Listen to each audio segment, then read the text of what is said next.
Le deuxième tome de la Torah, le Chumash Shemot. Et donc, bien sûr, on voit la naissance de Moshe Rabbeinu. Moshe Rabbeinu en Égypte. Et donc, on voit que Moshe a été choisi pour être le berger du peuple d'Israël. La Torah raconte, donc, Vaïgdal Moshe, c'est pourquoi il a été choisi, Moshe Rabbeinu, parce que Moshe donc, était berger. Et un jour, Moshe Rabbeinu a vu une brebis qui s'était égarée du troupeau. Et il a couru après elle, après cette brebis. Et quand Hachem a vu ça, a dit, ah, si je vois que tu t'occupes tellement bien du troupeau, que même une brebis, parmi tant d'autres, tu t'en occupes bien, tu y fais attention, alors c'est toi qui es apte à être berger du peuple d'Israël. Donc c'est toi qui vas être le berger du peuple d'Israël. Parce que chacun du peuple d'Israël est comme une brebis, c'est-à-dire chacun fait partie du troupeau, chacun est important. Chacun de nous vaut des milliards du peuple d'Israël. C'est d'ailleurs pour ça bon, que on est peu en quantité, parce qu'on est justement en qualité, on vaut beaucoup. Donc on n'est pas beaucoup, c'est vrai, parmi les tant d'autres nations, mais chacun de nous, c'est une pierre précieuse. Donc en qualité, bien sûr, on est égal aux autres nations. Et la Torah nous dit, voilà le vrai berger du peuple d'Israël. Voilà ce que c'est quelqu'un qui aime le peuple d'Israël. Voyar Bessivlotam, qu'il voit la souffrance du peuple d'Israël. Qu'est-ce qu'il dit Rashi? Voyar Bessivlotam, Nathan Enna Velibo Yot Metzer Alem. Il a dit, c'est pas seulement de voir quelqu'un qui souffre. C'est pas que le regarder souffrir et dire, ah, le pauvre, il me fait de la peine. C'est pas que ça. Nathan Enna Velibo, mettre ton cœur avec ça aussi. Il faut que ça te tienne à cœur. Quand une autre personne du peuple d'Israël souffre ou a un problème, alors il faut que ça te tienne à cœur. Pas juste le regarder, avoir pitié, ah, j'ai de la peine. Il faut vraiment que ça soit intérieurement que tu aies de la peine et que tu fasses le maximum pour l'aider.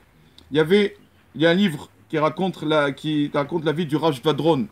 C'est un livre très conseillé. Il s'appelle Kol Chotsev, la voix retentissante, sur le Rav Jalon Vadron. C'est un livre en français, ça vaut le coup de le lire sur ce Rav.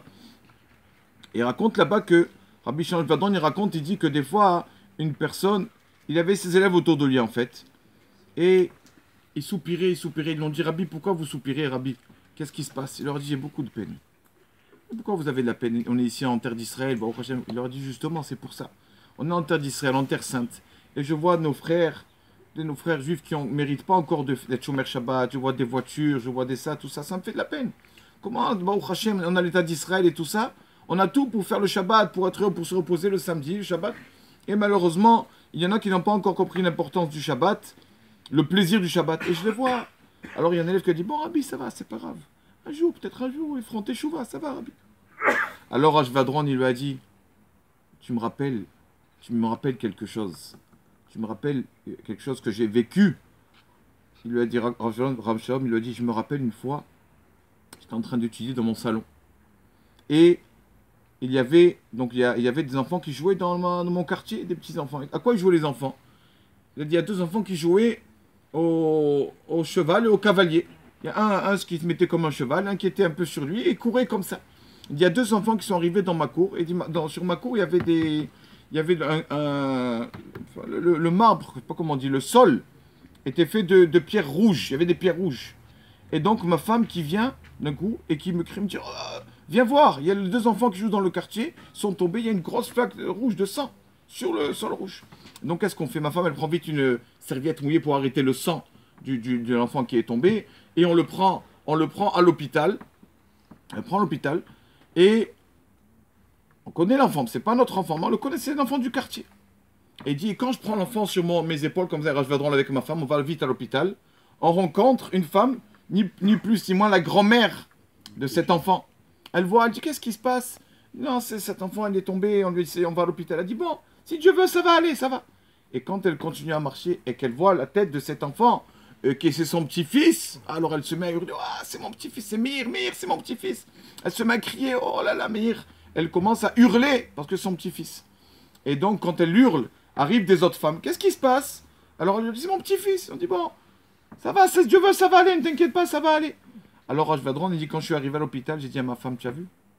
Tu as vu quand une personne, quand ça ne le touche pas, ça va aller, c'est pas grave, ça va aller. Mais dès qu'elle a vu que c'était son petit-fils, quand elle a vu que c'était quelqu'un de proche d'elle, alors elle s'est mise à hurler. Alors il lui a dit, voilà ce que tu m'as rappelé. Moi, ça me fait de la peine. Quand je vois mes frères comme ça qui ne font pas le Shabbat, j'ai de la peine. Et donc, c'est pour ça que je soupire. Mais toi, tu dis, bon, ça va aller, ils feront teshuva un jour. Il dit, voilà, il faut toujours. C'est ça, Moshe Rabbeinu. Vaillard, Moshe va être Il faut avoir de la peine pour les autres, qu'ils ont des problèmes matériels ou spirituels, c'est la même chose. Mais c'est ça, une personne qui vraiment appartient, qui sont proches du peuple d'Israël, c'est que son cœur aussi il a de la peine quand les autres ils ont de la peine. Shabbat Shalom, au revoir.